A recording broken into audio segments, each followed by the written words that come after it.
એક વાત કહું, કોઈ બ્રાહ્મણ એના પિતૃ પૂર્વજ નહીં પધરાવતો મને મેલડીને સાંભળી જજો. જાઓ બ્રાહ્મણ ના ઘરે જાઓ, એમને પૂછો તમારા પૂર્વજ ક્યાં, તો એ પડ્યું એનું શ્રીફળ એવું તરત કે છે માસ્તર કે ના કે તમારા પૂર્વજ પિતૃઓને પધરાઈ દેવ છો તમે, તમારા અવતારમાં ખોટ પડ્યો કેવાય હું અસલ મેલડી છું આ કળિયુગમાં.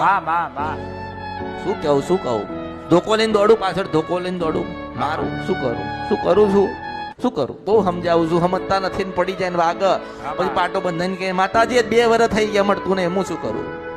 અને મેં બીજું કશું ના કીધું, મેં શું કીધું મોહન, એટલે આના ઝટકો આવો જોઈએ, માણસના મગજમાં કરંટ આવ. અરે મારા પૂર્વજ જે માતાજીના ખોડીએ જે વાત કરતા હતા, જે બેસતા હતા, માતાજીના ભુવા હતા, માતા એમના ખોડીએ રમતી હતી. અરે ભગવતીએ મારા ભુવાને પકડી લીધો, હું અસલ મેલડી છું આ કળિયુગની અંદર, બોલું ના બને બનું મારા તાવરમાં ખોટ પડાવ મેલડી છો.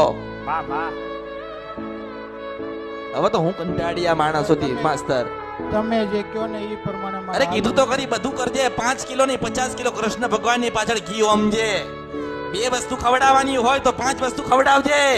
તારી પેઢી ગામની જેટલી કુવાસીઓ હોય એના લાખ રૂપિયા આલજે, પણ કોઈ દિવસ પિતૃ પૂર્વજના નામની વિધિ ના કરાવતો ને શ્રીફળ હવનમાં હોમાવતો નહીં, નકર દુઃખ આવશે. ન કરો.